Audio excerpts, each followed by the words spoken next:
Good people, was really good. It's another episode, Monarchs of Wrestling. So, got some interesting things, of course, going on in the world of sports entertainment, professional wrestling. Main thing, of course, being one, John Cena is officially retired, had his last match, and lost to Gunther. We're going to talk about that later, but I just want to start off by saying I was always against an almost 40-year-old man uh, basically getting a rub from John Cena. And no problem with John Cena doing a job. Don't think he should have tapped out. Think he should have either A, passed out or just been, pinned. And I think a younger guy, a guy that WWE really believes in and wants to strap the rocket to, should have, had that opportunity. But hey, it is what it is. We're going to get into all that later. You may look behind you and see some things a little different. We're doing some rebranding around here in Monarchs. We've had the same branding for a minute, so it was time to kind of switch it up a little bit. But as your boy Cool McCain, Playmaker will be hopping in with us here soon. So for those of you looking to see Playmaker, he'll be here. He coming. It's all good. He coming. But in the meantime, between time, we started a conversation last week. So even though it is the last thing in the notes, I'm going to start to touch on it now. We're going to finish it later on. So for those of you watching the replay, watching live,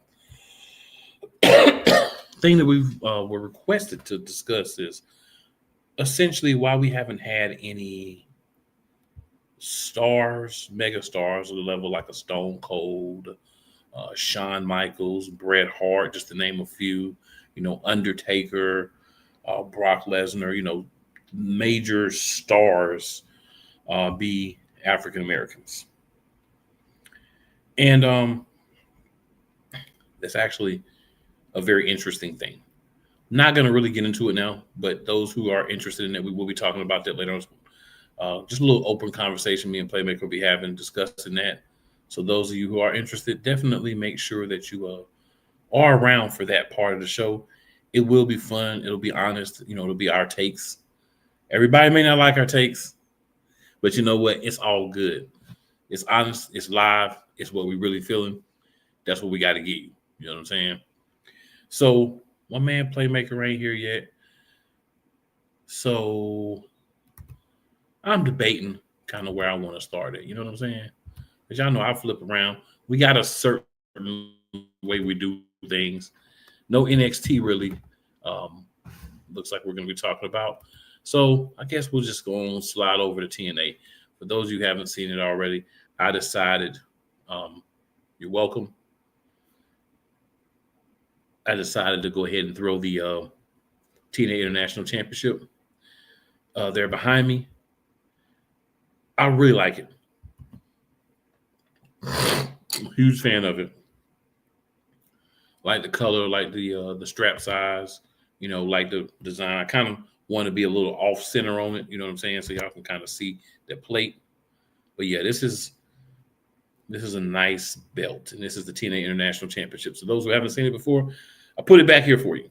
Here we go. I'm gonna do the drop down real quick. Boom. There you go. Got you a good look at it. You can still see it. But yeah, that's what that is. So yeah, rebranding Monarchs. We're doing the thing. We're making things happen. So we'll slide over to the world of total nonstop action.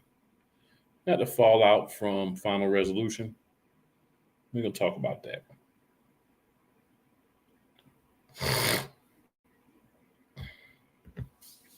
So the champion, Frankie Kazarian, has this show he does called the King's Speech, where he basically gets on and, kind of talks and does what he wants to do because he's the face of the company as a champion. So for those of you who may not be aware, AMC will be partnering with Impact, and they'll be their home as of January 15th. Mike Santana popped out on this King's Speech and just let Frankie Kazarian know that he has a contractual rematch for the TNA World Championship, and he's going to do it at Genesis, and that's going to be January 17th. He also lets Kazarian know that he's going to take some revenge on the outsiders that cost him the world title inside of a steel cage match next Thursday.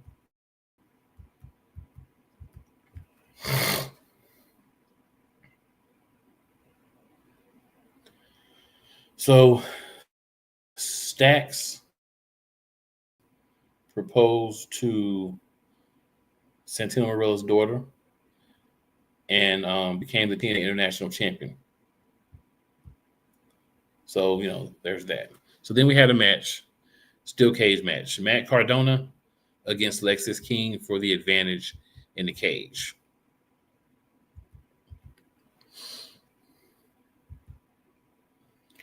So in the cage match, we'll go over the actual people here in a few moments. But right now, with the help of Stacks,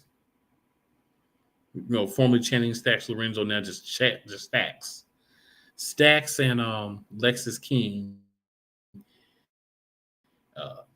got the advantage. So think of Survivor Series, what this is, Survivor Series style match. But TNA, of course, calls it something different. And now that team, the NXT team, gets the advantage.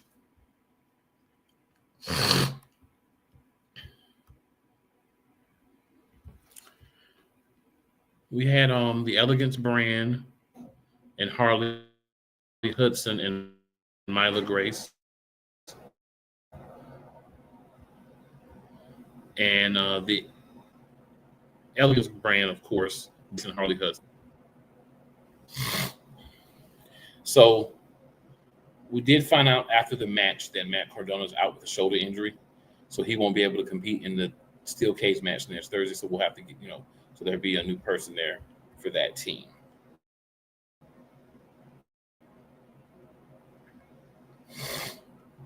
Rich Swann cut ties with A. Francis at Final Resolution. He helped Leon Slater retain the X Division Championship. Swann talks about how AJ Francis always put himself first, and then Rich Swann got beat down for his troubles. It happens. It definitely happens. We had a number one contenders match for the X Division Championship. Jake Something, Cedric Alexander, Ryan Nemeth, Desmond Xavier, BDE, and Jason Hotch all were involved.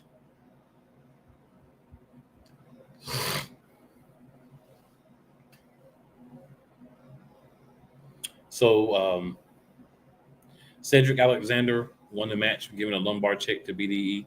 Everybody kind of got a moment to shine within the match, so we got that. So Cedric Alexander is officially the number one contender.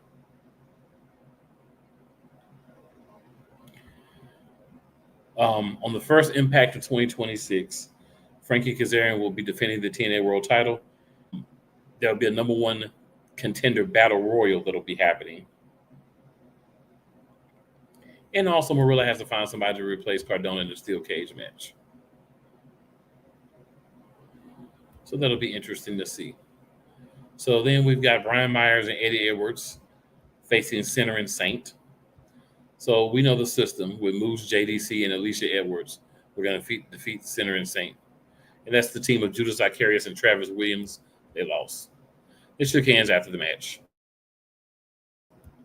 The Hardys will be in the building.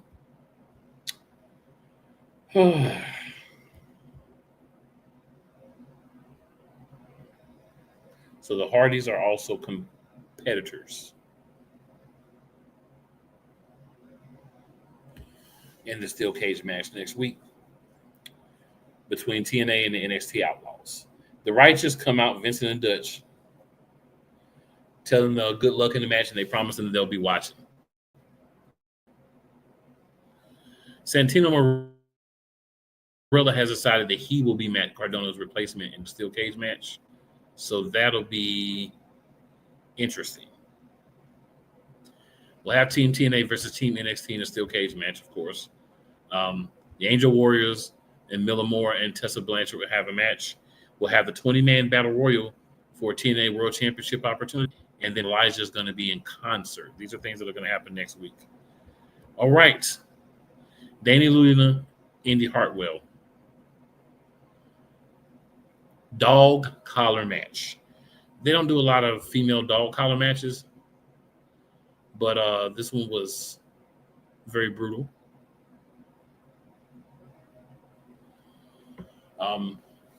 Danny Luna ended up winning with the Luna landing after a little chicanery.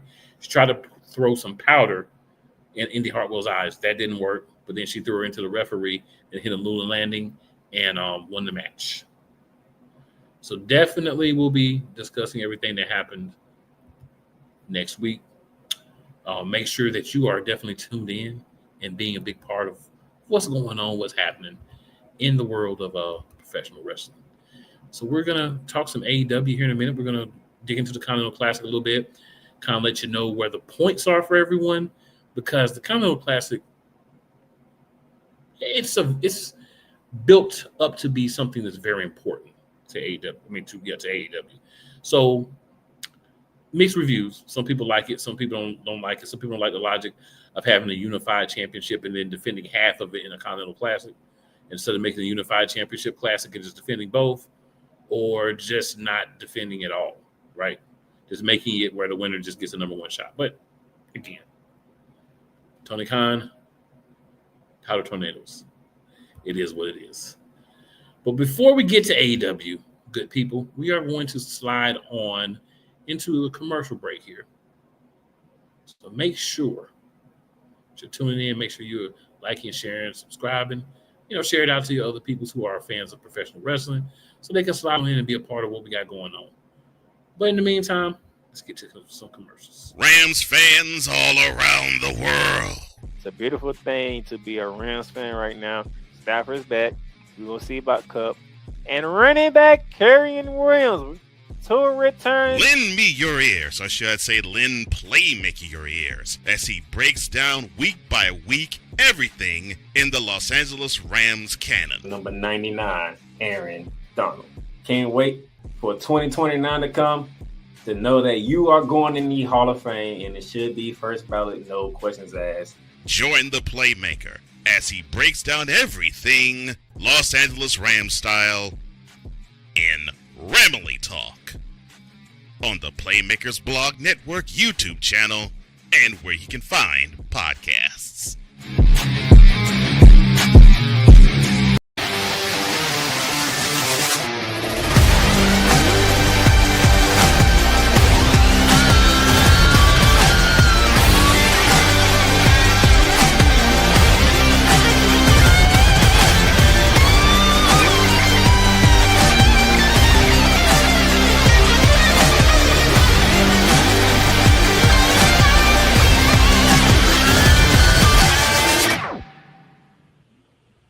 Get in the game at BetUS, America's favorite sportsbook.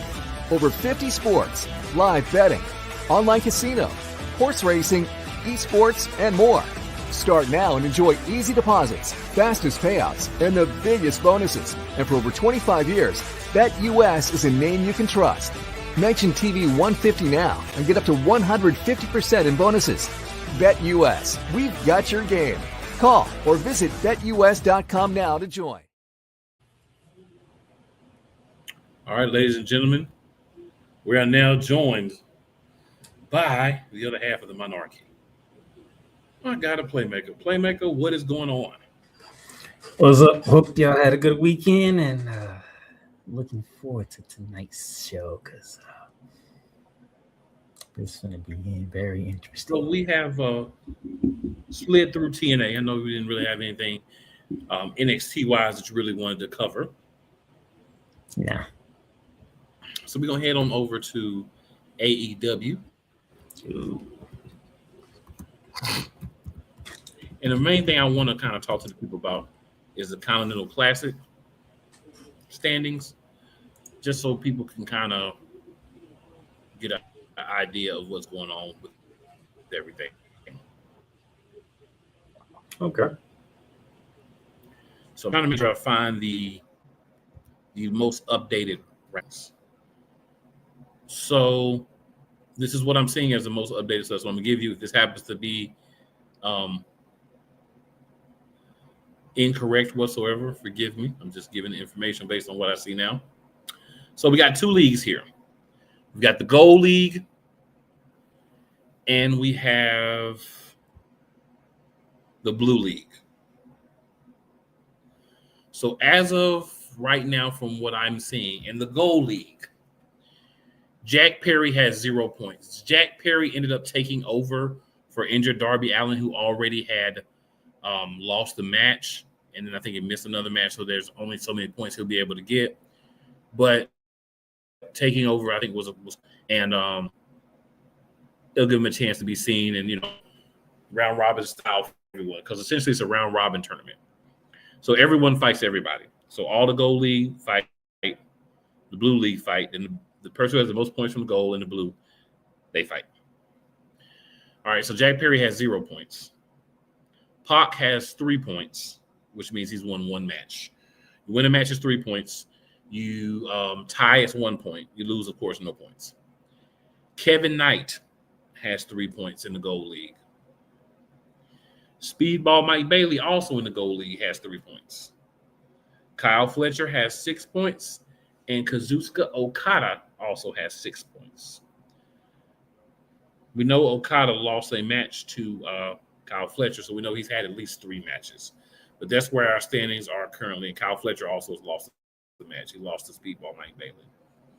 So it's going to be interesting just to keep track of what happens as everybody fights everybody, and then we get that point total, and we learn who's going to be the guy going from this league into the finals, because essentially if it's not Okada, that means he's no longer the champion. So if Okada does not win the Continental Classic, he's no longer the Continental Champion, even though he has a unified championship that's 2 belts. This is bad. This is just bad juju all the way around, but this is what they've done to themselves, so that's what it is. So in the Blue League, Orange Cassidy has 3 points. Konosuke Takeshita has 6 points. John Moxley has 3 points.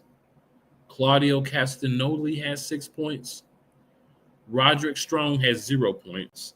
And then Mascara Dorada has 3 points. And same thing. Whoever wins this is going to fight whoever wins the gold. And then that winner will be the new Continental Champion.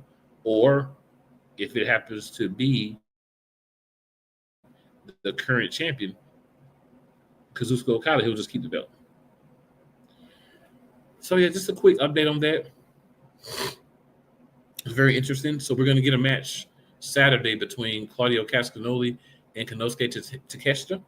What's interesting about that is one of those guys will have 9, or both of those guys will have 7 after this match. Right? So one will have 9, and one will still have 6, or both will have 7 if it's a tie. So no ties yet in the Continental Classic. Ties can happen for pretty much one reason. Only reason you'll have a tie is if guys exhaust the time limit. You exhaust the time limit, it's 20 minutes, it's a tie automatically. So, yeah. There's some other things we could talk about with AEW, but I'd like to kind of save some time for discussion at the end. So I'll just say that interesting show this week. They are building on some of the storylines that have been going on, but it's going to take a few minutes for them to really kind of get everything together. Got a couple of comments here. So Daniel Berry in the building.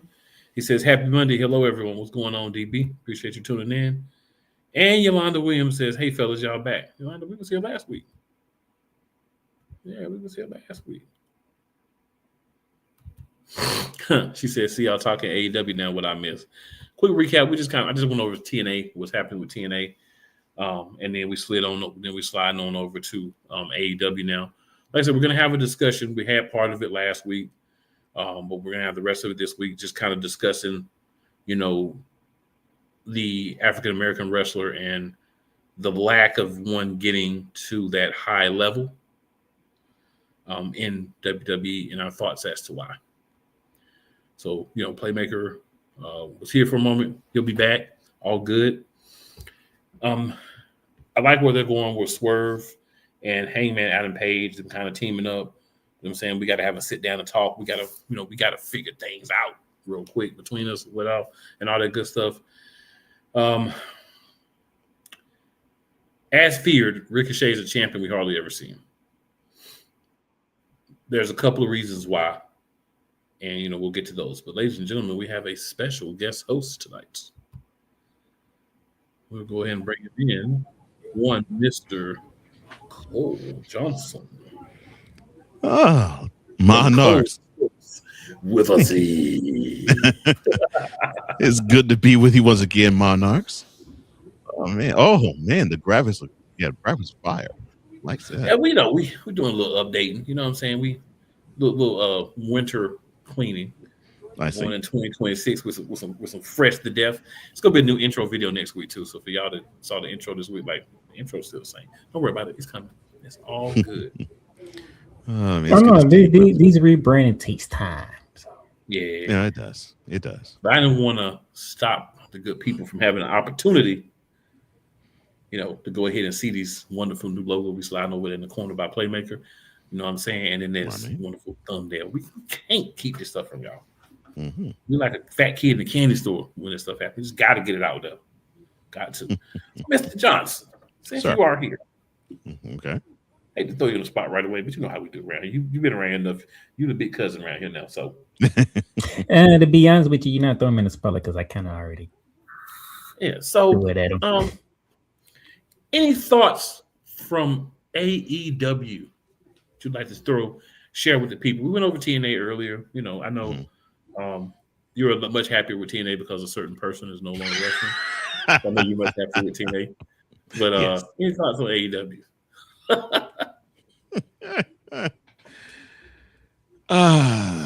So they've just had winter is coming, and I don't know.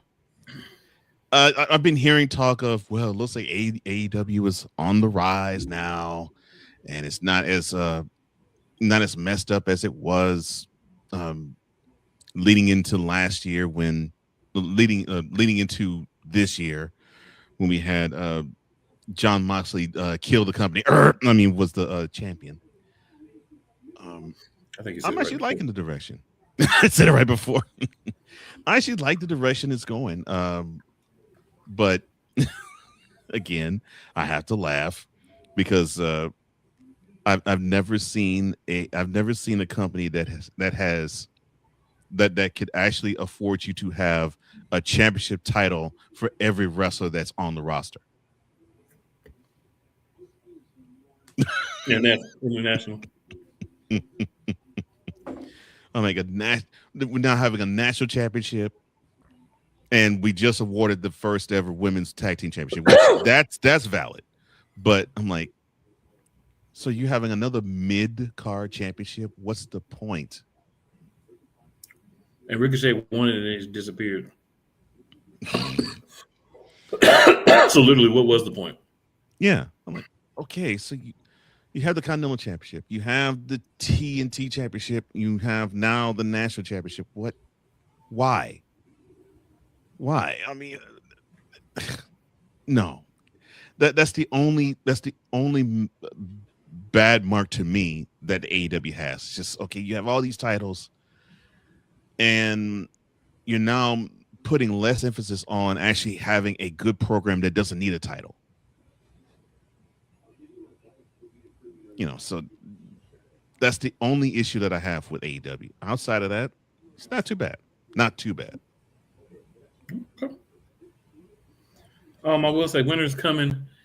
I know it's a yearly thing that they do, but I'm gonna want them to try starting to hype it up a little bit earlier, and also kind of make it feel sexy. You know what I'm saying? Like, make it sexy, not just another episode with a title, but make it sexy.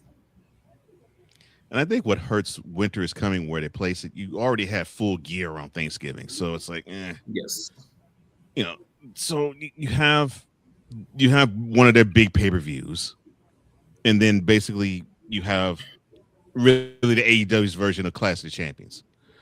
For those of you that don't know, that was something that WCW used to do. And if it was in January, maybe, although winter would be here, but I get it. But Winter is here. winter is rename it here. Winter is here. Yeah, Or do it rename like- it. Well, you know they're gonna turn around and do World's End at the end of the year too. So True, yeah. right?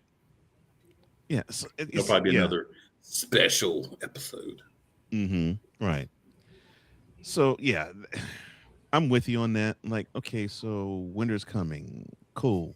It's supposed to be a special card, but it pretty much is just another Dynamite. Okay. And I agree with you. For a card that's supposed to be special, you wouldn't want to have that be the thought process of it. Yeah, make it sexy. Make it so people are like, okay, winter's coming. You know, you could do it. Find a time to do it. Plan better, right? One of the big things I say about AEW is planning. Like, we could talk about the matches and winter's coming, but I mean, they're gonna have new matches next week. The fundamental issue with AEW is it doesn't seem to have a true long-term plan. Oh, none.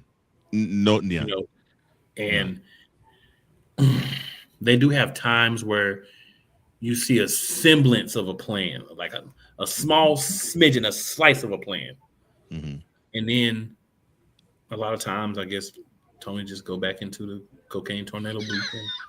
Come on, everything changes.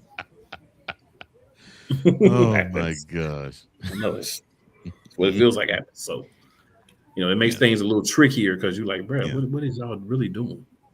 Yeah, that goes to your point. They got great talent on the roster, but yeah, the like long-term plans or bookings, nah. Yeah, that it's a little on the weak side. But we shall see, though, come 2026. Yes, we shall see. We definitely shall see. All right, so we're going to go ahead and slide into another quick commercial break. Come back. We're going to give these gentlemen some time because I know at least one of these gentlemen is going to have to share their heart and their feelings about John Cena and the other matches, of course, from Saturday Night's main event. And, of course, it's a conversation we're going to have after that we did not get a chance to really dig our teeth into last week, but it's coming. Y'all know what it is. If you look at the description, you know what it is. If you didn't, you're going to learn today. Hey, let's go. Hey, Eagles fan. Join my man Cool McCain and a host of others as they break down every single game, every single week in an objective manner, and also from a fan's perspective as well. Remember, this cast feels just like you. Nobody likes you. And you don't care. Fly, Eagles, fly. Eagles Elite Podcast. Every Wednesday at 8:30 p.m. Eastern on YouTube and other podcast outlets. Whether it's the men's college game, The way that this season has been going, anything is possible. the women's college game, And how passionate Ancient Reef was at that press conference, they got their mojo now. the WNBA, AJ Wilson on Twitter 1 and 2, followed by Brittany Griner, Aaliyah Boston, Jackie Young. or the NBA. The Lakers had a 0.8 chance of winning. And then what happened in the fourth quarter? LeBron James by himself outdid the Clippers. You will get any and all of the information right at your fingertips or your earlobes. Join the Playmaker as he breaks down all things basketball in Shooting Lights Out on the Playmakers blog, network, YouTube channel, and where you can find podcasts. Join Ryan McCarthy, I became a Jets fan because Kermit the Frog was my favorite Muppet because he was green, and the Jets wore green. That's how I became a Jets fan. and Dustin Henry. ESPN is cashing all in on let's pay a few personalities and we'll just kind of fill in the gaps. As they walk you through all of the world of sports from their perspective. The Albany Empire, it's a literal circus. No credentials required. Where, Ryan, say the tag. Where you don't need a press pass to talk sports. Live every Tuesday at 8 p.m. Eastern 7 p.m. Central on YouTube and where you can find podcasts.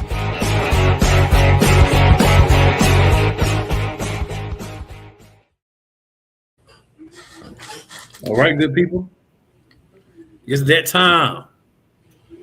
Ladies and gentlemen, this is the part of Monarchs of Wrestling where we talk about the world of wrestling entertainment. And my plotting for this episode, it would be Saturday night's main event in the capital of Washington, D.C. It was centered around the retirement match of one never seen 17 John Cena. But in honor of John Cena, John Cena made this night a NXT versus WWE night where the future meets the present in a battle. And we get things off with QB number one, the WWE Undisputed Champion, Cody Rhodes, going up against the NXT Champion, Mr. Cool McCain, Oba Femi. And I was pleased to see the DC crowd know of Oba Femi. So DC, you did me good justice of knowing who Oba Femi was and understanding what type of man he is. Man. But Mr. McCain, we probably knew. We just didn't say it on the show, so I'm gonna say we probably should have mentioned it last week on the show. But we should have known somebody was going to come and ruin this match for us because we couldn't have a clean finish. We can't have Cody. Of course, we couldn't have a clean finish. No, we couldn't have Cody Rhodes lose to Oba Femi, and we can't have the biggest star in NXT. QB1 can't lose to an NXT wrestler. Take it on the chin. Now that he looks like Akuma. It don't matter. And also, we can't have Oba Femi lose because, like, there's no logical way of explaining him losing. Mm-hmm. So Drew McIntyre ruins the whole thing. As he always does. But I would ask you this, Mr. Cool McCain. Did Drew McIntyre stare into his future while he got in the face of Oba Femi?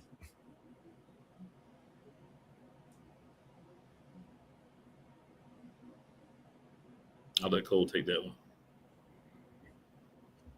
Wait, ask the question again.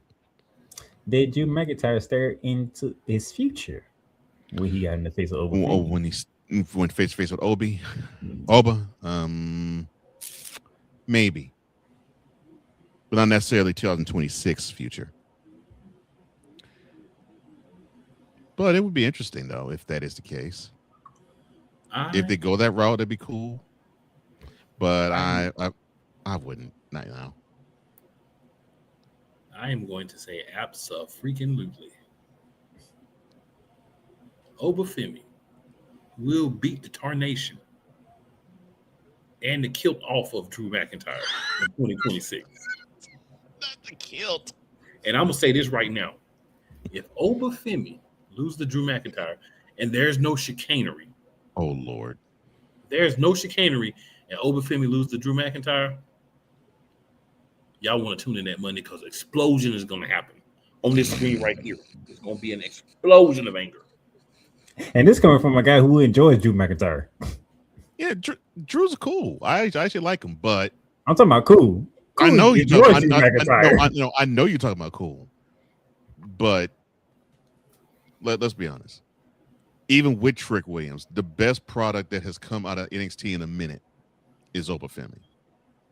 You got to strap a rocket to his back. You got to. You got to. You got to. And he looked. He only got to come up to the main roster, but he got to beat the tar out of Drew McIntyre. He looked really good against Cody. And you can say, well, Cody probably coached him through the match. Bump that. He looked really good. I loved how he looked. He didn't seem like the moment was too big for him. The stage was too big for him. I mean, he stepped to the plate, knocked it out the park. I was like, I was very impressed with him. Speaking very of impressed with if those of you, as Cool said before going to commercial break, if you read the description or the show notes, you would know that I kind of went one way in my description of the show. And that's what Cole Jones just mentioned. Because to me, the NXT stars handled the main event spotlight very well. One in particular, our next match, where we had Bayley go up against Ruka. And of them, she was the one who handled it the best. I have to admit that. And listen, that Soul Snatch is for real. That Soul Snatch is real. Yeah. That's a finisher that the finisher by itself is going to carry to a women's championship in the main roster. Anytime you put Bailey Cakes in a match, you know I'm watching every single second of that match. Mm-hmm. Okay, and it was a good match. It was very aesthetically pleasing as well. Yeah. So I was not upset because hey, say what you want. So Ruka may not be caked up and caked out, but she has a thin voluptuousness to her that's just appealing. And I would say she probably garnered some fans from Saturday's night main event on display that she put on Saturday. Mm-hmm. Yeah, and she's more than just the Soul Snatcher, and I love that she combined her stunt feel with the gymnastics that she has and the tumbling she has. I mean, she looked really good too. But I'm gonna give Big some props on this one. For those who think that she is boring, for those who think that she has her time has gone past, for those who say that she's mid, you all need to shut TF up. Yeah, I don't know what y'all been drinking, but it sounds like y'all spent some time in Tony Khan's office in the booth. Yeah. So while our people saying that, Bailey was awesome. Bailey was awesome. Waiting for Bailey to crash out. That's all we waiting on. Yeah, Bailey was awesome Saturday. She was awesome Saturday. We just waiting for the crash out moment to happen. Yeah, a couple of comments, guys. Run through these real quick. So Malachi McCain says, "Happy Monday, fellas. Happy Monday to you. Happy Monday. Good, Happy Monday." And David-U7K says, "Let's go, Cena. Cena sucks." You won't be hearing that chant no more. No, you'll still be hearing it. You probably gonna hear it tonight. Yolanda says that was good for both of them, though. Good job on that one, Paul, but not so much for that Cena match. From Yolanda. Yolanda, I'm picking up what you throwing. I'm catching what you bitching. And the match he's referred to is Oba and Cody. Yeah. Barry Neal says, "What's up, fellas? What's going on? What's up?" And then the third match before we get to the John Cena's retirement match, it was a tag team match when we saw the World Tag Team Champions of Dragon Lee and AJ Styles go up against a newly formed tag team who was building chemistry through their friendship, and Javon Evans and the X Division champion Leon Slater. Don't forget, it's not just Javon Evans. We must properly title that man the Young OG. Yeah. Because he bouncy. Because those two fellas handled the spotlight of main event very well. Oh my gosh. Those Lord. Well, how did they make the ring like a trampoline? Both of them. They bouncy. They got the bounce. The young fresh legs, they got bounce. I'm like, geez, both of them, Slater and Evans. Like, doggone. I am gonna go ahead and throw out my constant complaint. These matches were too long, which hindered other matches from being able to be on the card. They were good, but you could have compacted every match on the card. We could have snuck 5 to 7 minutes from easy, and made ourselves. It was made to be 4 matches. That literally is made to be 4 matches. That's fine. It's made to be 4 matches. I don't have to like it. 4 matches is not enough. So, I know you're gonna come with that mess. So, no, I'm just speaking on Saturday night's main event. Now, when it comes to the other PLEs, I don't back out on. No, we have to. Saturday night main event is literally made for 4 matches. We have to start reevaluating what we're doing. 4 matches is doo-doo juice. It's garbage. Don't give a flying monkey's nipple what show it is. We got to get at least 6 matches on all these joints. Here's the reason why. This was supposed to be a welcome to new talent. So why not introduce more new talent? Yeah, that makes sense. Why not introduce more? The only new talent that you hadn't seen before on the main roster was who? Sol Ruka and Leon Slater. You hadn't seen open the match, but you've seen them on SmackDown. Right. So my thing is this. I limited this the whole tournament. And I'm going to save that half for when we get there. Because, I got the rent for that. I'm ready for that. I'm ready for that. I woke up yesterday ready for that. He said it from last week, which is surprising. But the thing is, give more opportunities. We don't need to see 40-minute matches, 35-minute matches. Give us less match, a good match, tell a great story, but give us more people. You wonder why you don't have stars. You wonder why people don't care about enough people. It's because you don't put them on PLEs. You don't put them on the things that are important. So you're telling us, piss on them. We don't care about them. They're piss ants. And if we don't care about them, you shouldn't either. But then you come back 2 months later on Raw, you want us to care about them. On SmackDown, you want us to care about them. It's not how this works. It's never worked like that, Paul. Get your mind right. Get your mind right. I'm going after Paul. I'm gonna stop there for now. Benny Boom says, "I'm very impressed with Evans. I think he's going to be a huge star one day." I agree with that. There will be some hindrances on Evans, and we will talk about those in a few minutes too. I agree with that statement too. So I would say this: Obafemi, Javon Evans, Sol Ruka, Leon Slater. Y'all handled the spotlight of main event very well, in my opinion. They did. It would have been nice for some of your fellow NXT superstars to get the same opportunity, but Paul only wants to have 4 matches.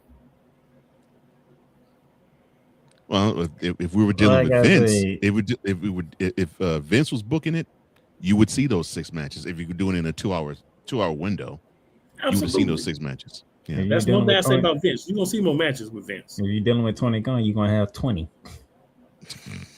But it ain't gonna be no 2 hours. It's gonna be 20 it won't be matches 2 hours though. It's gonna be about 5.5, 6 hours. That car would be 6 hours. 2 pay-per-views in one. you see 20 matches. You see 20 matches, and the last one will be about at least 30 minutes. But the other one will be 15. It just be the other 19, 15. Yeah. So it's like Triple H, he give you too little. Tony Khan give you too much. That needs to be a happy medium. That's all Cool wants. That's all Cool wants. He wants a happy medium. And there's a lot of room for medium when you get 20 matches in 4. Cool wants Tony Khan. You need to cut half of it out. Triple H, you need to add about 2 more. You need to double. Triple H, you need to double yours. Really. My Tony, half. I'm sorry, my bad. We got an Eddie Murphy reference. Cool. Mm-hmm. I can do 10 matches in 3 hours instead of 25 and 6 for AEW. 25 and 6 hours. And then you believe you're still not knowing what's going on with AEW. And then the E still be confused. Yes. What do we do from here? I'm telling y'all, the booth with the powder. That's why it gets wild. That's why it be getting wild, bro. Tell me. But for the most part, I agree with you, Cool. But I know for sure Saturday Night's main event was strictly like a 4 match. But this is we're reinventing things, right? This is a new era for WWE. So since we're reinventing, let's put more matches. Let's do more matches. Paul. Basically, what you're saying, Paul, okay, you have established Saturday Night's main event. Just add a couple more matches. That's it. Well, they had to fit in. They had to fit in what Playmaker's about to throw to next. They had to fit that in there. You and I are the same wavelength on that. Same wavelength. It was now what Saturday Night's main event this past up was all about was the combination of a long-standing career of one John Cena. Oh, so we're not going to talk about the crap that we witnessed with R-Truth, Miz, and Joe Hendry.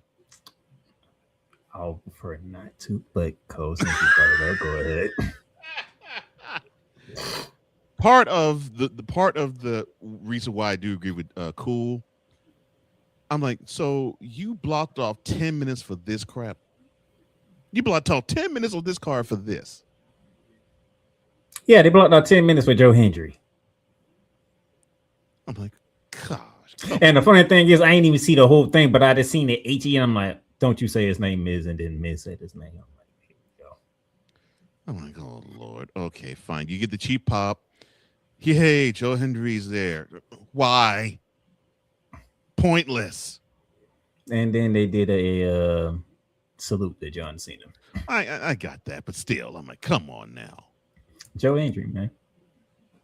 Come on. I mean, took away to me from that great tag team championship match. Goddamn Joe Hendry, bro. I'm like, we probably should have seen that coming, cool. We probably should have seen Joe Hendry on the darn show when we were doing NXT. Yeah. Absolutely. Absolutely. Yeah. We should have seen that coming. See that would be match number 5 right there. That's a match we don't need. But I'm saying, what he's saying is the time that was wasted. I know that. I'm being used for something. I'm being Cole Jones from Trent Lights Out right now. I know. And that was we don't need it. We ain't need that. 1,000%, 1 billion%. Oh, you say we don't? 1 trillion% agree. Oh, thank you, sir. Oh, so you saying we don't need to see a playmaker? No.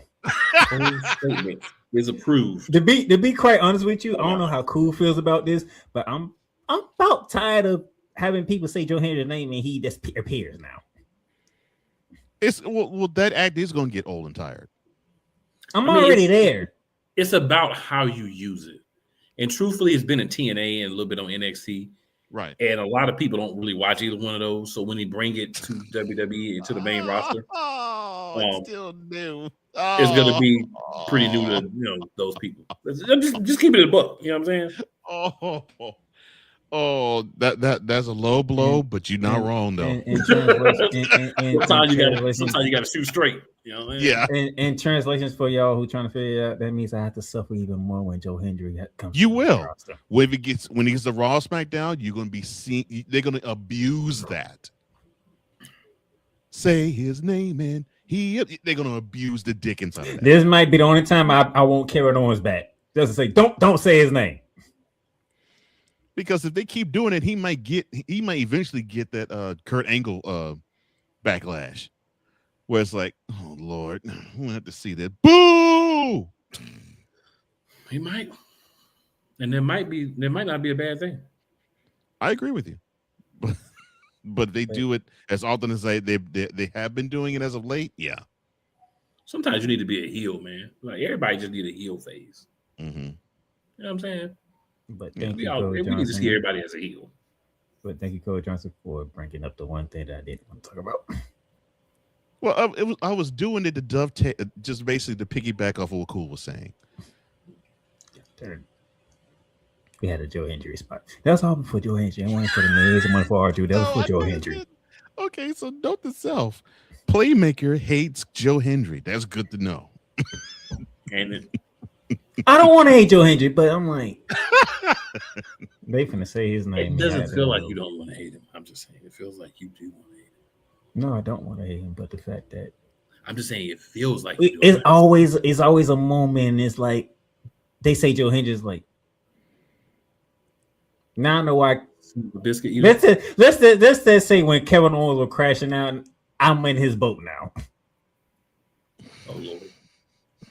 Just don't say his name.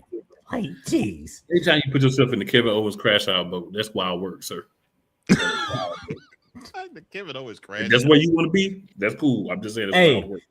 You had to admit he had a point because every time somebody say somebody's name, they always popped up like. And Carol was like, "That's why you don't say his name." And now NXT is using it religiously. In backstage segments. Oh, NXT like we're gonna suck all the joy juice out of this. Yes. So yes, thank you NXT for like having me in this position. I'm like, because now Triple H wanted to use it for Saturday's main event. Like, really? But see, that's your fault because you be watching NXT every week. Nobody tell you to watch NXT every week. If I don't watch NXT, I have to have a job to do, sir. So I have to I'm just see what's messing going with you, on. sir.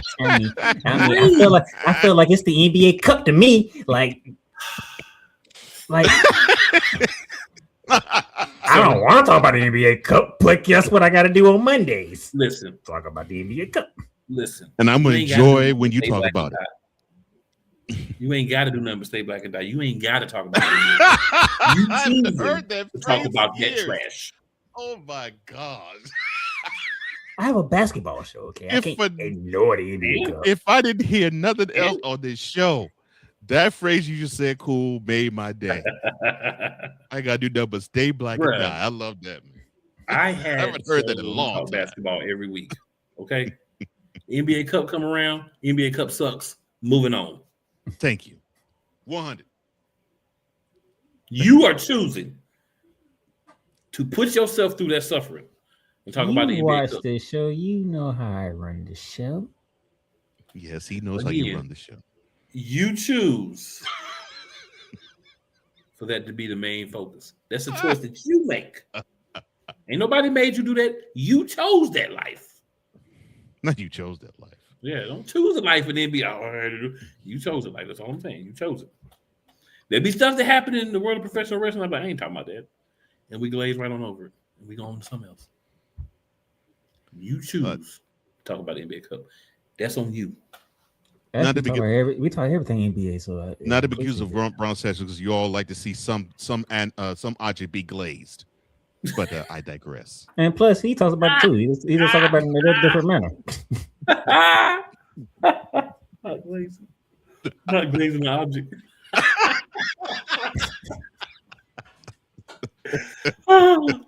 My bad. Okay, playback. My bad. We about to go off the rails. I'm holding on. It's by a string, but I'm holding on. This one I'm gonna go to comments. Yolanda said they booed the heck out of Triple H last night. I thought about y'all screaming his name, Paul. That's your turn. And Cool could tell you. I actually passed the message to him saying, "I know I heard you say Paul when you saw the finish." He definitely did. Yolanda says nothing wrong with Joe Playmaker. Say his name. Laugh out loud. Oh no, just like a sister.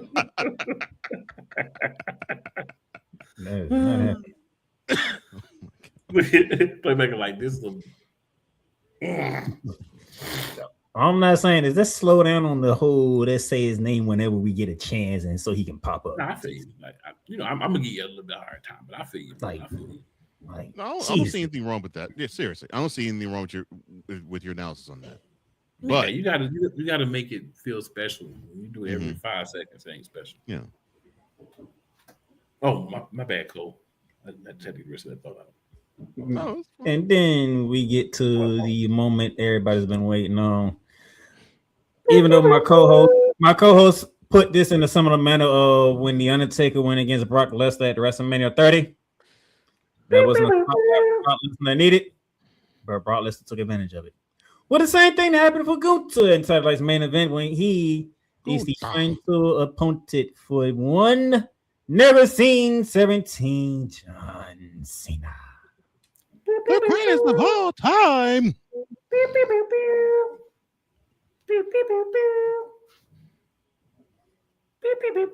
Okay, I'm done now. It was a good match. It was a good match. Very good match. It was better than I thought it was going to be. It but really was. Because I was literally expecting that match to be absolute crap. I really did. I did. So they outdid your expectations. They exceeded my expectations. I thought it was going to be straight up dog crap. I thought it was going to get the 5 moves of doom, and Gunther just ragdolling us behind. That's what I thought we was going to get. You thought he was going to treat him like he did when he fought Brock Lesnar? Basically. And I was saying to myself, they better not do that because we would see it, we'd be bored. That's not what we want to see. And thankfully they did not book the match that way. Okay, cool. Without going into the finish, everything, just the match itself. Oh, no. Did it? Pass. You said pass. If I talk about this, the finish is getting put into it. So I'm gonna just wait till pass. That's cold. Pass. So this match was good. The problem is The finish for the people in attendance at Washington D.C. Those watching millions watching around the world. The finish of this match left people angry. We all got told to suck it. angry, frustrated, and bitter, upset, and petty, sharing tears. It literally had a feeling of WrestleMania 30. Now that I think about it. Well, yeah, I was going to say the finish in terms of the crowd reaction, it was similar to WrestleMania 30 for us, and to go way back in the WWF days when San Martino lost to Ivan Koloff when he lost the WWF championship to him in January 1971. People were saying that Madison Square Garden was absolutely silent. They didn't even boo until like about 2 minutes later when it all registered, which is understandable because San Martino had the title for 7.5 years. Which is kind of ironic because that's simply how that happened. Because John Cena, Mr. Hustle, Loyalty, Respect, Never Give Up, gave up to Gunther. Oh, sorry. And he did it smiling too. That's the part that people forgot. He did it smiling too. He smiled while tapping. He was happy to tap out. Oh my gosh. And then, he did this. He said, I gave you all I had. And I think he knew how this was going to go. Because, he kind of chose what he wanted, how he wanted to go out, to be honest. Mm-hmm. But all the fire's going to go at one man. That'll be one Paula Vic Triple H. In which the crowd booed him when he came up with the rest of the locker room to salute John Cena. Thing was, they barely booed Gunther, but they had all the smoke for Triple H. All the smoke. Now, before I know Paul deserves every mother loving boo.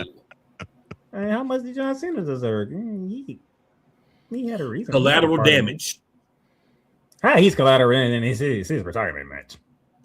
Because you should. He literally got to choose what he wanted to do. You shouldn't have allowed them to make your retirement match suck at the finish. That's your fault. And you know what? I don't feel bad for you. Now, all this crying online and all that, that's too much. But to be in that building in that moment, see that trash, and boo, you have every right. You spent your hard-earned money, and TKO Holdings has went up on what you have to pay to see this stuff, to get that. Live, you should boo. And you should have booed him the whole time he did his interview, not just at the beginning. Y'all should have, somebody should have went, somebody with a little taste of change should have went and got some waters and passed them out to everybody that was still there, so everybody can have a nice, hydrated thorax to continue to boo, you suck, Paul. That's what they should have said. And they did curse at him, and he deserved that too. Why? Because John Cena tapped out. No, he deserved that because you took what should have been a moment to pass the torch to a young wrestler, not someone that's almost 40, and elevate them and put them in the light and get them seen, whether they're in NXT, whether they're on the main roster, or even if you decide to do somebody from TNA that you was going to steal in 6 months anyway. Either way. Because when them people's contract up, y'all know what it is. Come on now. We about to have an influx of former TNA wrestlers in NXT and WWE. That's just be real. That's why I wanted to. That's why I wanted to go to Cool. But because Cool coming from a different angle, even though he's with people, he's coming from a different angle. His angle is Gunther shouldn't even have been in that position. No. Everybody else's angle is the fact that John Cena tapped out. Gunther should not have been the one there John Cena should not have tapped out because you've built all these years of, never give up, never give up. Then you're going to smile and give up at the end. I find it to be poetic for me. I find it to be poetic for me. It's him saying, "Yep, this is the end of the road for me." Of course you did. You got your the last time was in a T-shirt too, don't you? Hey, he smiled, so I knew. I was like, "Oh, he smiled while he tapped out." Oh, so he but wanted that's this. Yeah, that's. But see, the thing is this: him passing out would have been even more poetic because him passing out would have been like, "All right, John Cena's not going to give up." But this time he can't break it. He don't have the strength to break it, so he's just going to have to pass out. Leaving John Cena in a pile on the floor, on the mat, while your hand is raised would be more impressive. But again, not Mr. 40, 38 to 40. We don't need him to do that. We need somebody 25 to 30. You know what I'm saying? We complain about we don't like the stars and we don't have nobody to cheer for. You don't have nobody to cheer for because they don't give you anybody to cheer for. All they want to do is overuse 50 and 60-year-olds, finally start promoting you and giving you some shine when you're 40 plus. And then all the young guys are just supposed to get beat up and go after the Intercontinental Championship, nothing, go back to NXT or be tag teams. I'm sort of with you, cool, in terms of why this had to be good. As soon as I saw Gunther was in that tournament, I'm like, great. So why are we having the tournament? Exactly. I mean, even though Cool didn't later come out and say it, but as soon as I said Gunther was winning it, he pretty much was like, yeah. I was like, why is he in the tournament? Because to me, like I didn't have a problem with the finish, even because I storyline wise, I get the rationale. Here's a guy who is the pillar of never quitting and never surrendering, and that was good for the balance of the character's career. But now, since he's not going to have another match ever again, okay, I get why he has to tap. The issue that I have is the main issue I have is actually along the lines of cool. I get why they did it with Gunther. I didn't want him to do it. This is how I would book it. That opening match, I would test Trick Williams to go up against Cody Rhodes. That's what I would have done, and have Obi be in Gunther's position in the main event. That's what I would have done. You could have went with the man who basically glazed John Cena every chance he get, Carmelo Hayes, or Carmelo. You could pull a heel turn and be like, okay, you have two Bostonians going at it, and I mean Carmelo would have definitely needed the boost because I agree with you, cool. Gunther doesn't really need it. He already retired Goldberg, and he's probably gonna. And here's what's even worse: he's probably gonna retire Brock Lesnar at SummerSlam next year. Look, Brock Lesnar and AJ Styles. Oh, then later on, 2026, AJ Styles. Dang, y'all and then in 2027, they'll have a Legend Killer match at WrestleMania, and then he'll retire Randy Orton. Nikki Bella. He'll tap out Nikki Bella. Man, y'all stole my thunder. I was saving that. Dang. I was saving that. I thought we when the clips get to shooting, you don't know which one's the reserves. I'm sorry. Yeah, because I was saving that. I was just saving that and saying they making Gunther the retirement man. Yeah, and that's a bad thing though. It's not a good thing. It's a bad thing. They called you the Legend Killer. I will be the Career Killer. Every one of these is another opportunity to boost. If he say that tonight, I'm gonna laugh. If he says that tonight, right? So instead of taking those opportunities to boost people up, you're gonna say Gunther. Because I agree. Go make them tap out. Yeah, because I agree with you, cool. I'm like, Gunther really didn't need this. He didn't really need included in it. Just like Brock Lesnar didn't need to be the one. Yeah, to end Undertaker's streak. Yeah. But if you have to think about it, it's similar path. You didn't hear from Brock Lesnar till it's time for the Undertaker. Right, similar paths. You didn't hear about Gunther. You didn't hear about Gunther till it's time for that tournament. Well, we knew he was coming back. And when they said he was in the tournament, you already knew what it was. Yeah. As soon as I heard that, Gunther's in the tournament, I already know who's going to go up against. Yep, it's going to be him versus Cena. I'm like, really? It's like I did not want Cena to go against him for his last match. I'm like, okay. All right, let me hop on these comments real quick if you don't mind, Playmaker, and then we will get back to the discussion because I know you still got some feelings you want to get out about your boy John Cena. And Pop Vid says, low key, all he did was his 5 moves. True. Man. True. Ain't got no argument. Can't argue that. He did it, but he did it in a entertaining way. Yeah, it wasn't like he rushed through them like he did with Lesnar. Every one of them got a spot.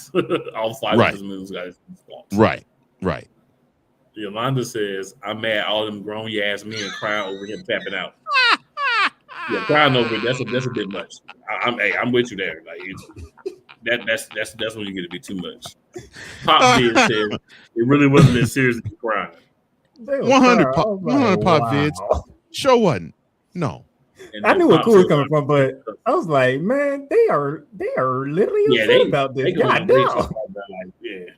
Oh, you just that whole like half the arena was crying. See, you boo disrespectfully, but you don't cry. Oh my! You know what I'm saying? Boo disrespectfully. Like but I say somebody with a little taste of change should have said, "Hey, I'm about to go get everybody a nice big bottle with a Dasani or whatever." You know what I'm saying? So that way they can have their throats nice and moisturized to continue to boo until he sucked. Now the kids crying because they don't know no better. I ain't talking about kids. I'm talking about grown men and women. No, I'm talking about grown men and women. No, I know. I'm just saying, kids crying. They don't know better. But grown men just see the top down and they never top down. As Coach Johnson said, me and Coach Johnson, we understand the logic behind it. This is last match, like the most poetic thing you can do to end his career. The one thing he never does. And I went against trying to rationalize it. I'm like, okay, so I get why WWE went the route of Gunther because he likes to submit people. He don't really want to pin them people anymore. So I get that. And so this is gonna be when John actually taps out. Oh, okay, fine. So I pretty much know the finish. How are they gonna get there? So I wasn't surprised. Right. Still wanted another person to be in Gunther's spot, but I wasn't surprised. That was the thing for me, the main thing. Because even if he got tapped out or knocked out or pinned by a young guy, even if he's like a Carmelo Hayes, right?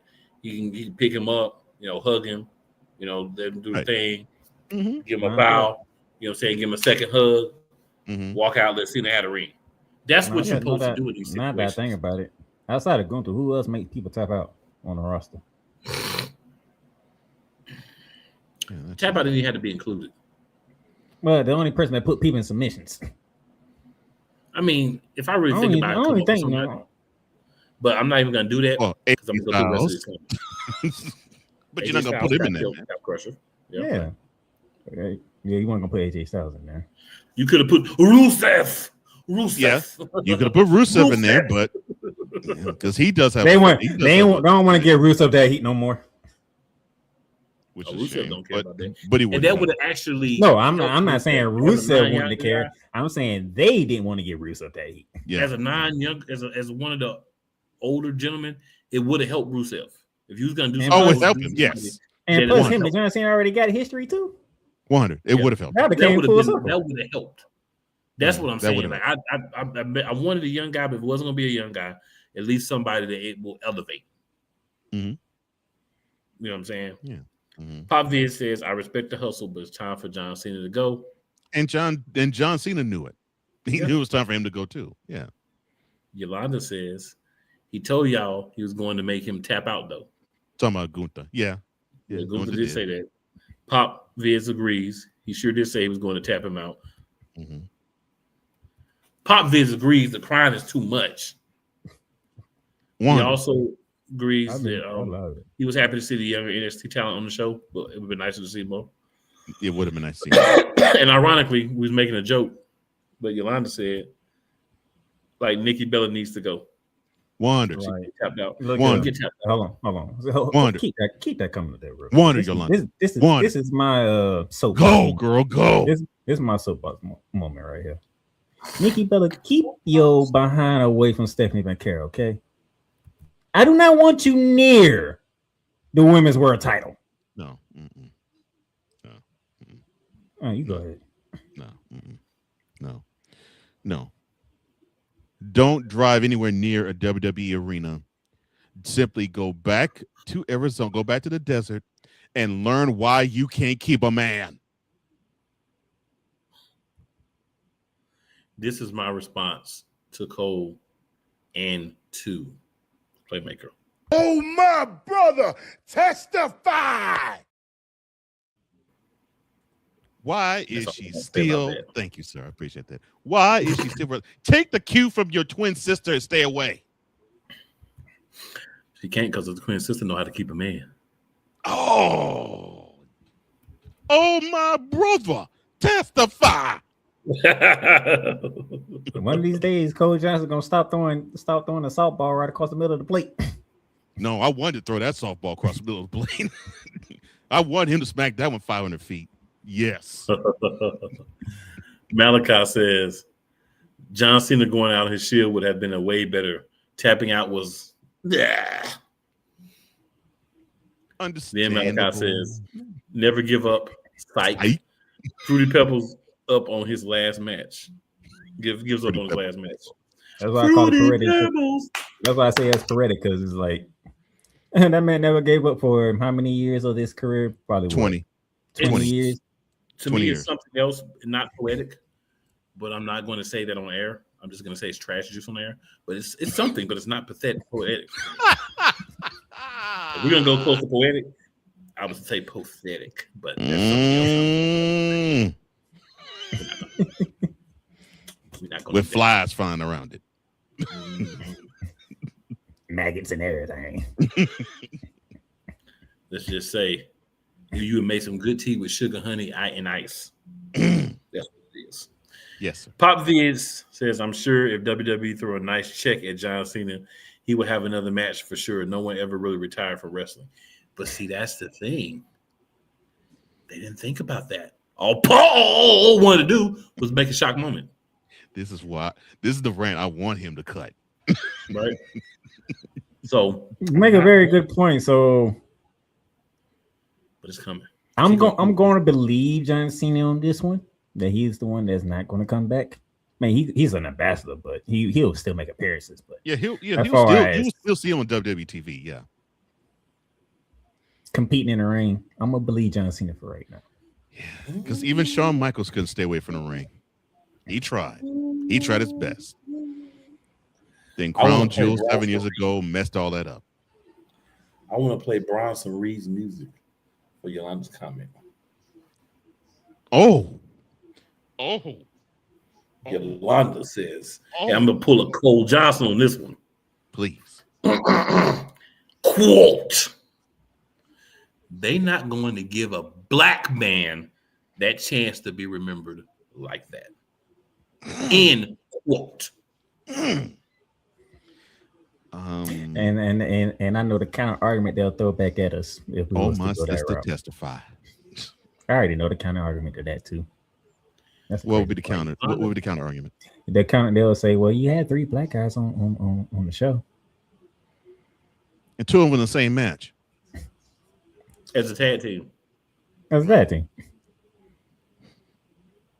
Which will get to something that Cool didn't get to last week.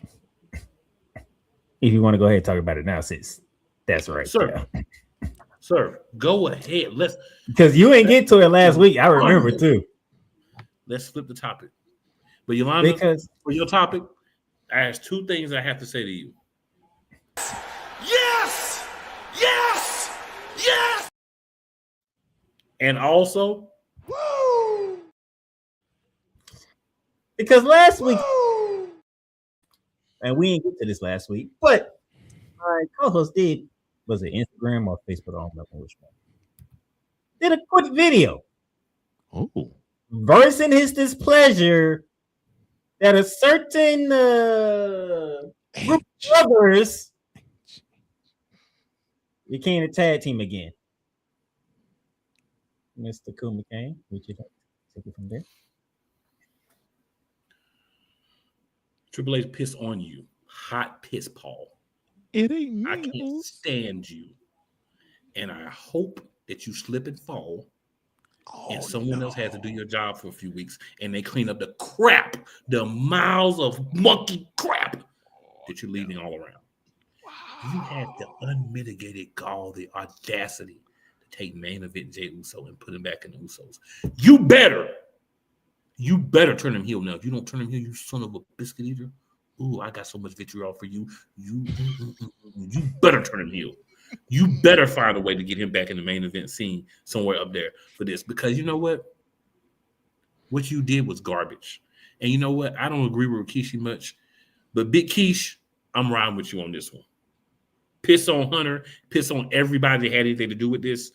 Hot urine piss right after somebody had a whole 2-liter Coke, Dr. Pepper, or Cherry Pepsi. So the piss is straight yellow. Oh my gosh! I don't have a. I want to call it a theory, but I have a certain way of thinking about this one. You better do right by Jay. What if Jay is not the one to turn heel?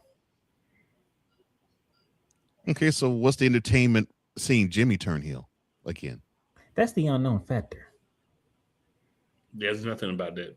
Jimmy turning heel is the same thing as John Cena tapping out in his last match. Because didn't we already see a heel Jimmy Uso versus a face Jey Uso at a WrestleMania match? One of the worst WrestleMania matches I have ever seen, by the way. So why we had to see it again?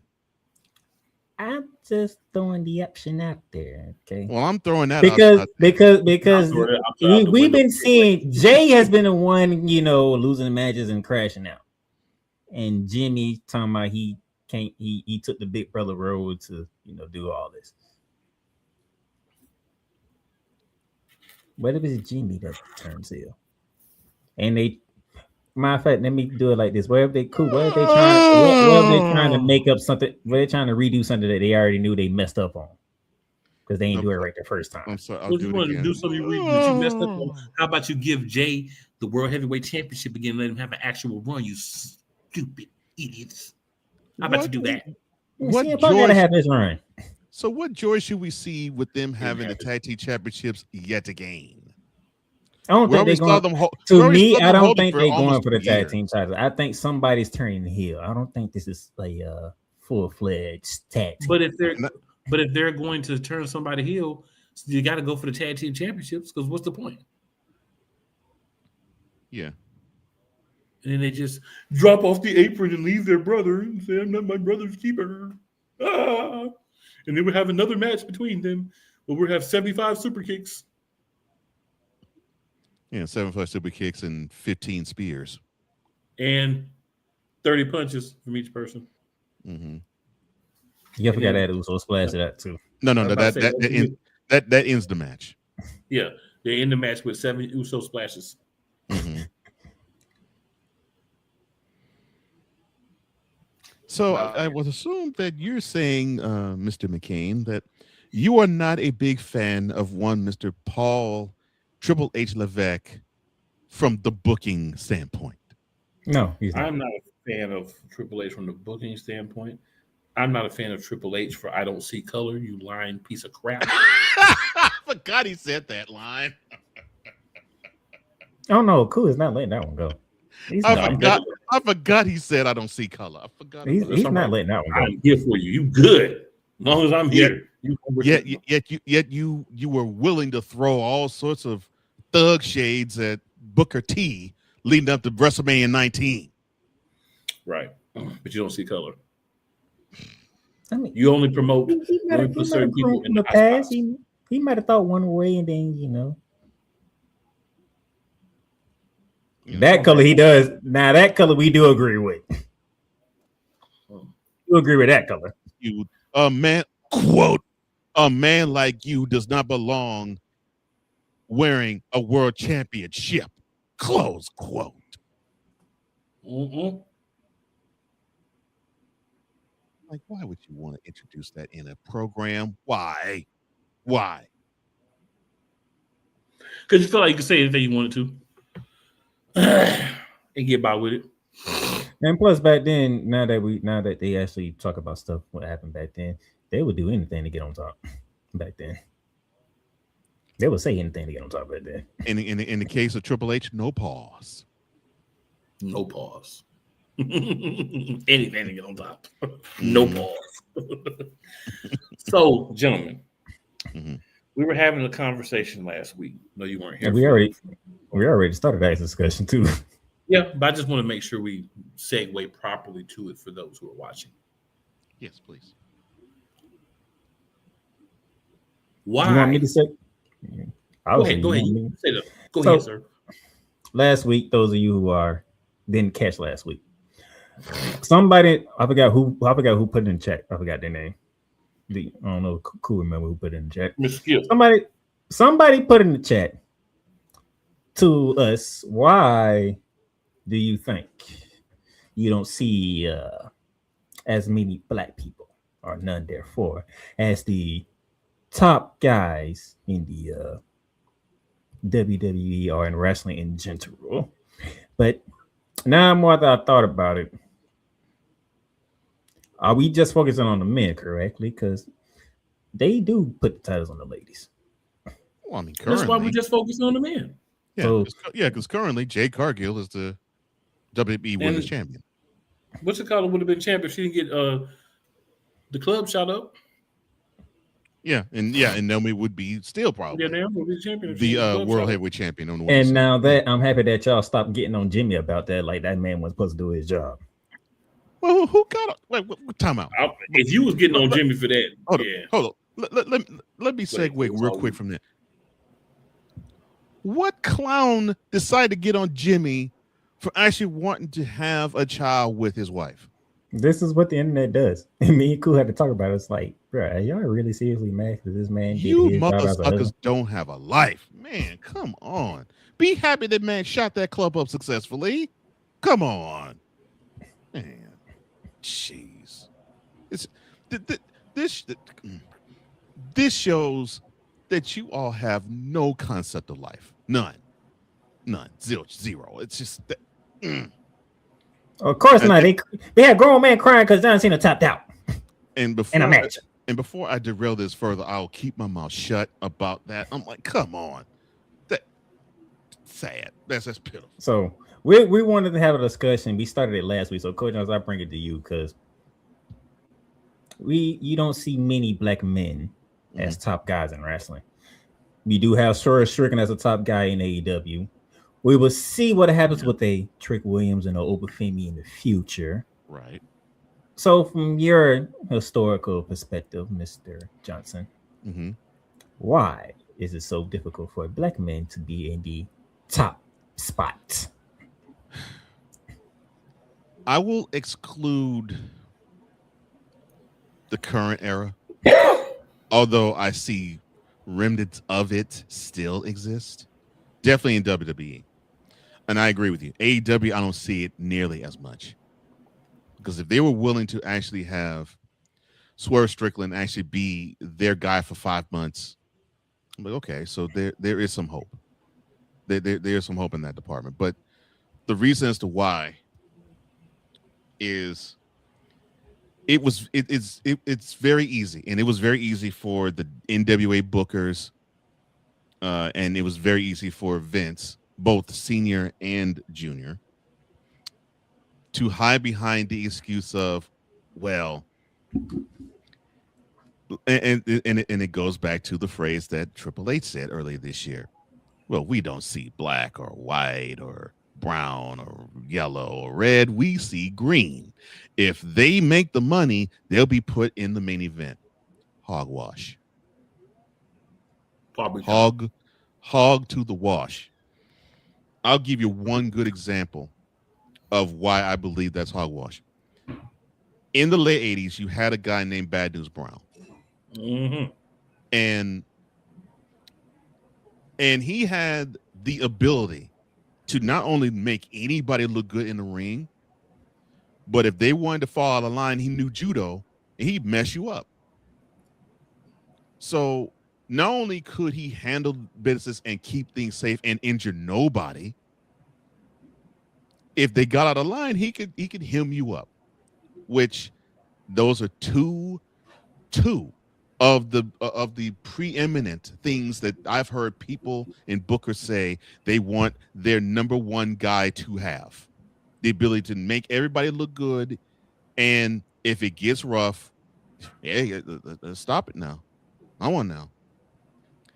But they reduced him to a comedic act, and he wasn't a comedic act, but WWE reduced him to it. And it pisses me off to this day, and it's now 35 years later. Pisses me off to this day. They had him in a match at WrestleMania with Roddy Piper, and he thought it was a bright idea to paint half of his body black. I don't mean brown, I mean black. Black shoe polish.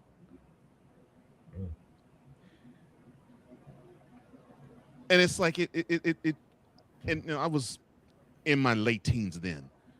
I understood then. I'm like, okay, so they really think black wrestlers are a joke. They really think it. And then at the same time, you had Virgil, who they made him a joke. They had Junkyard Dog, who before then, they were like, okay, he's cool. Pre-chubby Junkyard Dog was a monster. Right. Yes. Yeah. And I should know because he wrestled in Houston, I don't know how many times.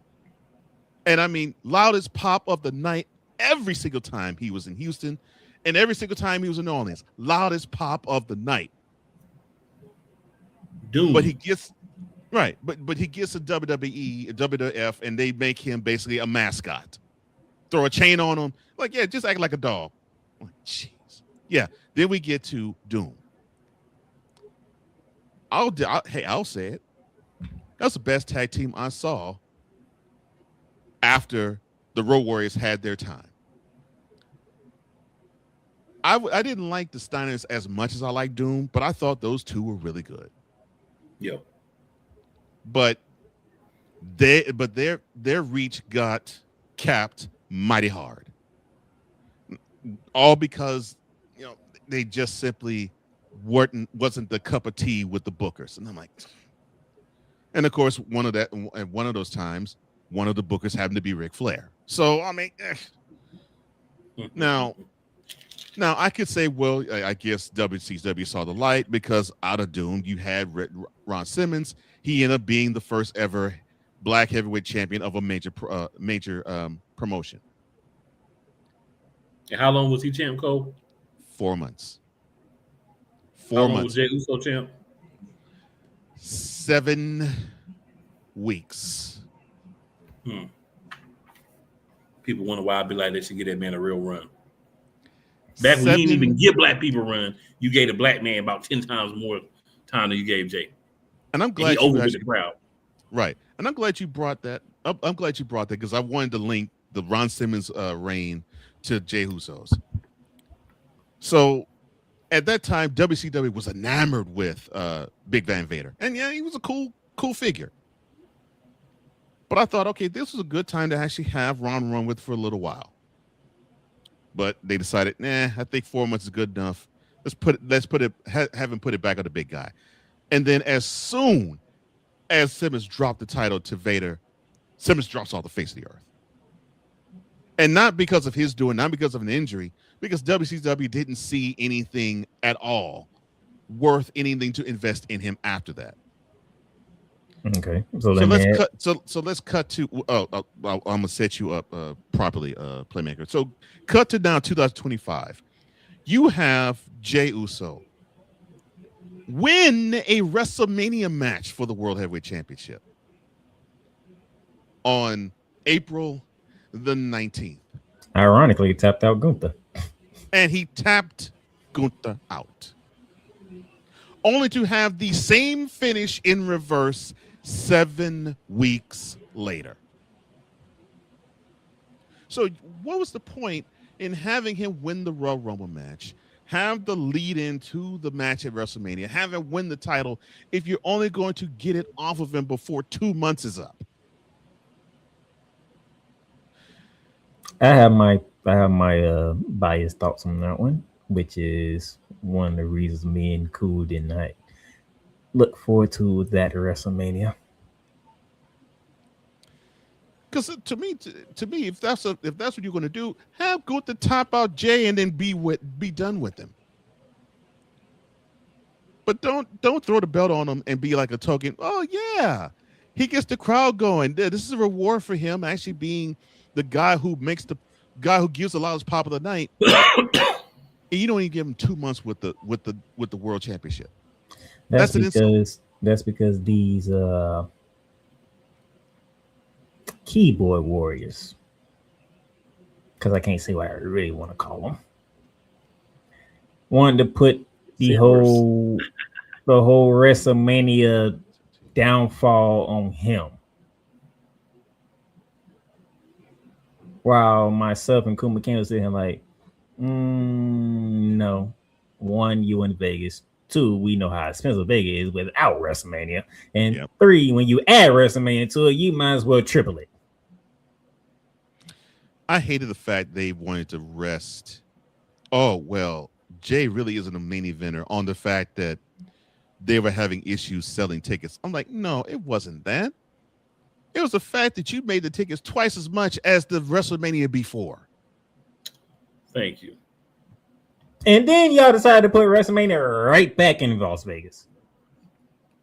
After you said it was going to be in the Big Easy. But yeah, after you said it was going to be New Orleans. They're like, on second thought, nah, scrap that. We'll throw them a bone. We'll say we'll come in WrestleMania another time. We'll throw them a big event. But nah, we're going to take that and we'll put it back in Vegas. Get out of here. And then you're going to give them money in the bank.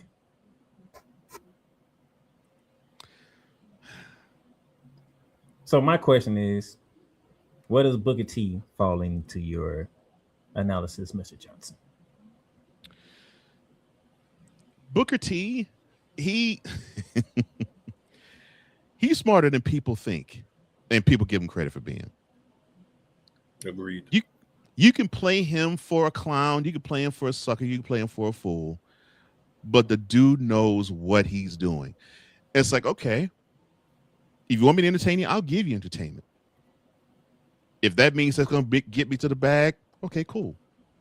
I'll be one of the most ridiculous kings you'll ever see. If it gives me the world championship, cool.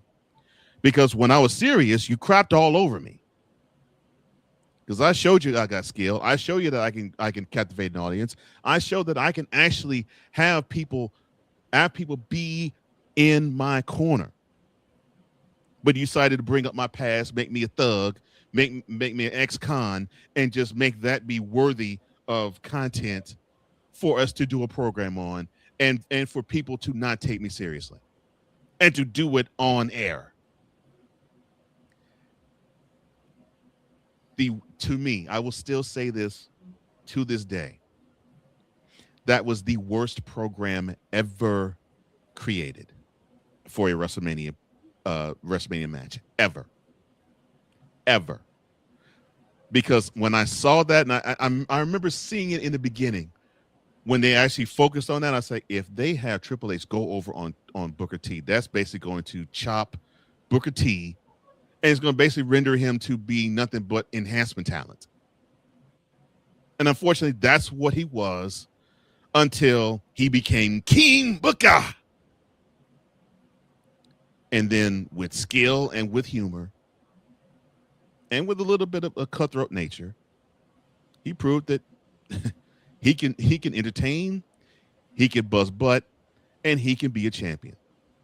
So the way Booker T falls, I think he looked at the landscape. He said, okay, so WWE doesn't really treat a black wrestler serious. Because if he was serious, then he would probably have the title as a babyface. No, I actually got to be an absolute cutthroat, funny heel. And if I do it well enough, they have no choice but to throw the title on me. And that's exactly what happened. Okay, to a less degree, Kuma McCain, as we get ready to wrap up here, where do you put Mark Henry in this discussion? Oh, that's a good question. Mark Henry had to do exactly what Cole was talking about. Mm-hmm. He had to go through the serious phase. He had to be a coon. He had to play that he had a hand baby with an old white lady. He had to turn back into a monster later in his career, kind of like we appreciate all your servitude, boy. So we're gonna give you a championship run before you retire. My issue with the black wrestlers, and we'll keep talking about this, so don't think this is it. But my issue is we say that we don't judge by color, that we're judging people by what they do. That's a lie. That's a huge lie. Why is a Montez Ford a star right now? Don't tell me because it's a tag team. Shawn Michaels kicked his tag team partner in the face and they strapped a rocket to him and blew him up years ago. So don't tell me it's because of a tag team. It's because you don't want that man with that charisma, with that woman behind him, with the love he get from everybody, to get on his own, and then you really get some beef if you don't do what needs to be done. See, you can wave off certain people. You've been waving off people for a long time. You waved off Bobby Lashley. Bobby Lashley should have been dominant in WWE. Bobby Lashley is a beast. Yes, he should have been. You should have put the belt on that man. You should let that man beat everybody. He should have beat Bray Wyatt. He should have beat Brock Lesnar. He should have beat John Cena. He should have beat Roman Reigns, Daddy Nabbit. Yeah. But you were never going to do that because he looks like the gentleman on your screen right here. And you don't want those guys to be top. And the main reason, we'll go into more details and talk about stuff later, but the main reason is very simple. The people who are making decisions don't look like the people sitting right here. That's the main reason. You want representation. You want things to change. You got to have people there that has a seat at the table that can say, hey, we need to be doing this. When you don't have anybody there, this is how you get treated. And there's nobody at the table. They won't let nobody at the table. Oh my gosh. Beautiful answer, Cole. 100, bro. Barry Neal. Yeah, Barry Neal says, oh, yeah, I agree. Obi should have been against Cena. Yeah. Pop Viz says, hey, Yolanda Williams, yeah, they will never do that. You know what she's talking about, the comment we had up there a minute ago. Pop Viz also says, I like Cody, but he didn't look like he want to work with Obafemi. You know why he want to work Obafemi? Because Obafemi strike you for real. He's a bit snug. Yeah. Yeah. And Pop also says all John Cena did was those goofy shoulder blocks. No lies told there. I'm sure he did it. I don't blame him. He's going against a man like Gunther. Pop says, I disagree with them calling John Cena the GOAT. I respect his grind. We all seen just how big of a bully he was. For 10 years, he never really allowed anyone else to get to his level.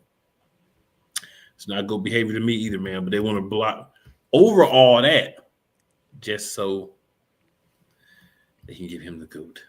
I laugh at that greatest of all time thing with Cena. Yeah, definitely. Not my GOAT. Pop Viz also says Brock Lesnar versus John Cena at WrestleMania 50. Right. Might do it again at WrestleMania 60 too. Oh, Lord. Pop also says Jey Uso and LA Knight really are being underused. That's another good talking point. LA Knight. LA Knight. That's another. Oh, LA Knight. Pop Viz says the only color Triple H see is green. See, I gotta disagree with you on that though, Pop Viz. I'm gonna tell you why. If the only color you see is green, why is Jay not champ? Why is Jay not at least Intercontinental champ right now? Why did Jay have a 7-week reign if all he sees is green when they yeet merchandise out the door? Yeah, is he still the number one merchandise seller in WWE? Yeah. And Jay is Samoan, but Jay has a more Negroid approach to things. Grill, fresh fade, all those things. So he is a honorary member of the African American community, and they treat him just like they treat the rest of us. I'm glad you mentioned that. So don't come to me and say, well, Vince threw the title on The Rock back in 1998. Yes, I know Rock is black, but Rock considers himself Samoan. He doesn't really consider himself black all that much. And he's always been represented as a black man. I mean, as a Samoan, not a black man. Samoan, yeah. And to me, I think that basically nullifies him, in my opinion, in this discussion, because that's how they saw him. That's how Vince saw him. Oh, you're Samoan. You're the grandson of High Chief Peter Maivia. Okay, well, yeah. Yeah, they ain't talking about him being the son of Rocky Johnson. No, no. Rarely did they talk about that. Right. He was Rocky Maivia.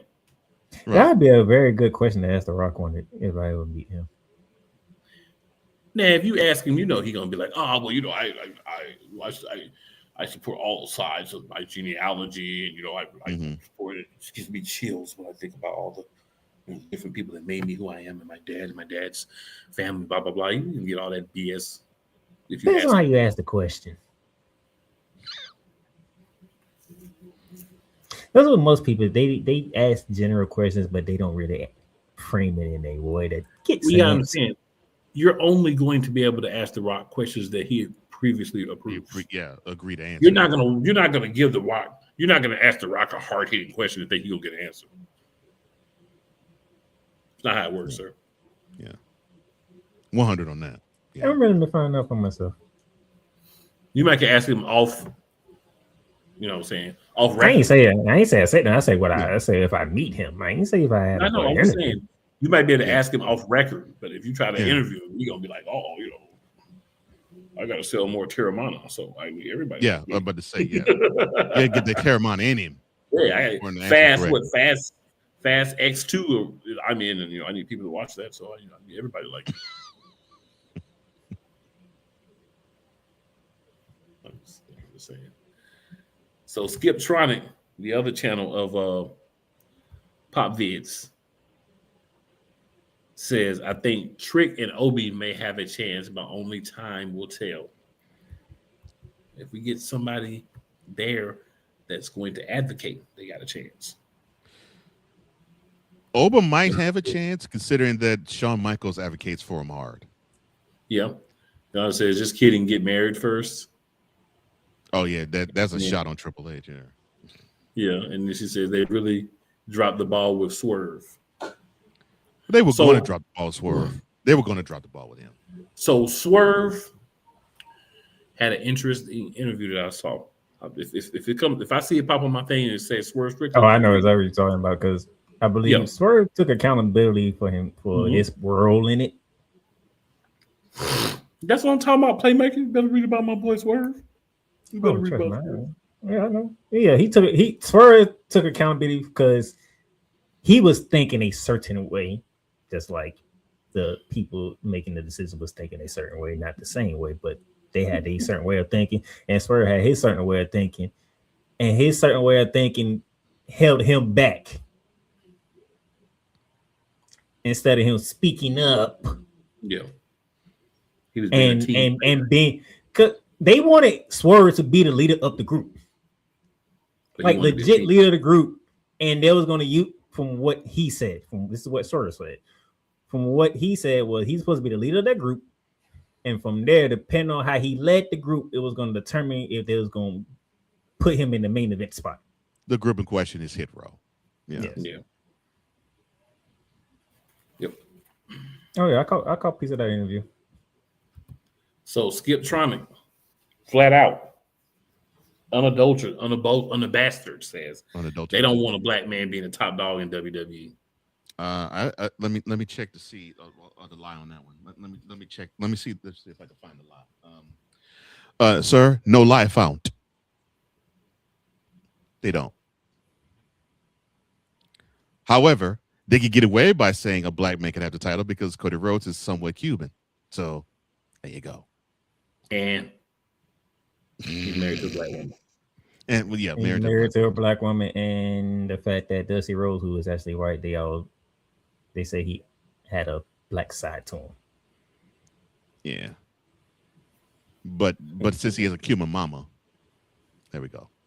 Yeah. And a black wife. He passes for black. Shut up. Cody Raheem Rhodes. Right.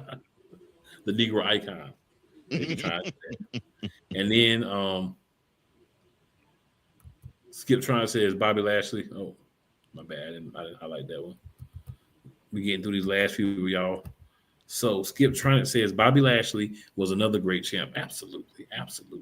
I ain't bring him up because he was a great champion, but who was the champion across from him? That was the problem. Well, yeah, it was Roman Reigns, but it took them 20 years to do that, though. That's the issue I have. 20 years. He did all that first, and Right. then he left, had to go dominate other places, and then come back. Now this right here, this Lord. is where Playmaker was going last week. The Rock has been blessed in 1996. everybody said that This line. is where Playmaker was going last week. I was like, I'm not going to do that this week. That reminds me of the it was one of the rush hours. I think it was rush hour 2. Was it 96? I would say 2000s when he turned into Hollywood Rock. Well, yeah, 2003. No, he was more like when he was in the Nation, he wasn't really like he was more like a caricature. Yeah, yeah. So I feel with you. I got you, Skip Tronic. I'm with you. I'm with you too. I'm with you too, man. But that comment there reminds me. That reminds me of Rush Hour 2 when Chris Tucker said, "Lionel Richie, he ain't been black since the Commodores."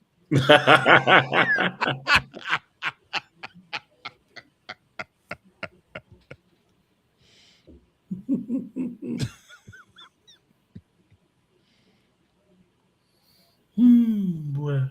So yeah, y'all. We had some good time up here. We be cutting up. The thing is, I'm gonna be 100% right. Y'all know me. I'll be here every week. Y'all know me. When Cole is here as well, it just makes things even more crazy. All right, we're gonna end this show with the full circle. There we go. That's how we end the show. So here's the thing. Skip Tronic says, and I quote, John Cena became popular from acting black. Word life. This is basic thugonomics. He instituted rhyming. Freestyling and rhyming, yeah. Fighting or spitting. My discipline is unforgiving. And he even he said, yeah, my career was going nowhere until they spotted him doing freestyle on the bus. Mm-hmm. And Stephanie McMahon's like, can you guys do that on camera? Yeah. Yep. Because the prototype was not going anywhere. The prototype was sinking very fast. Very, very, very fast. So yeah, I 100% agree. I do too. Thank you, Skip Tronic, for bringing it full circle. Hey, I knew so. I Skip Tronic, my girl. I knew she was gonna do it. I knew she was. I ain't even mad. Y'all know I be cutting up when I got somebody to feed off of like Cole. It makes it worse. So I'm always glad to see Cole. And likewise, bro. And I always got another level of tomfoolery locked away. There's many levels. Skip trying to say you're welcome. I dig you, girl. Yes. Oh hey, we should do the rock. What else could you say except you're welcome? There's nothing to say except you're welcome. And that's kind of goes to Skip Tronic's point. 100%. Yeah.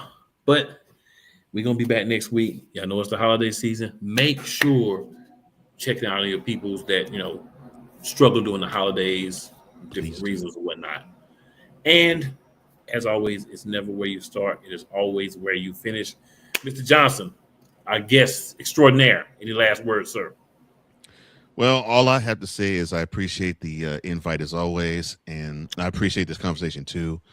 I think wrestling would be better off if they actually do allow these wonderful black wrestlers who are talented take the ceiling off and let them shine. You're doing it with the women. Now it's the men's turn, and there's no excuse. There isn't any, because you can see the color scheme. You can see the color. And you can say that they don't draw enough green. We all know that's a bunch of hogwash. We all know that. And I agree.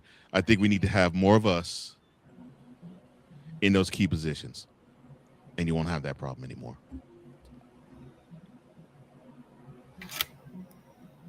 Playmaker, anything you would like to add, my good man? You can end the show right there. Nothing else needed. You good? Nothing else needed. Cole Johnson said it all about it now. You can end it right there with Cole Johnson. That's it. Oh Lord, we about to hit it. Oh Lord, Yolanda. Oh Lord. I do it though.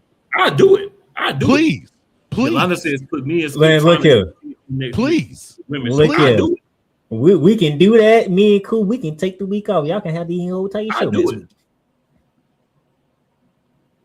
That actually brings me another idea. If they do Evolution again, we should have the ladies run the show. Yes, we do Evolution again. Yeah, agreed.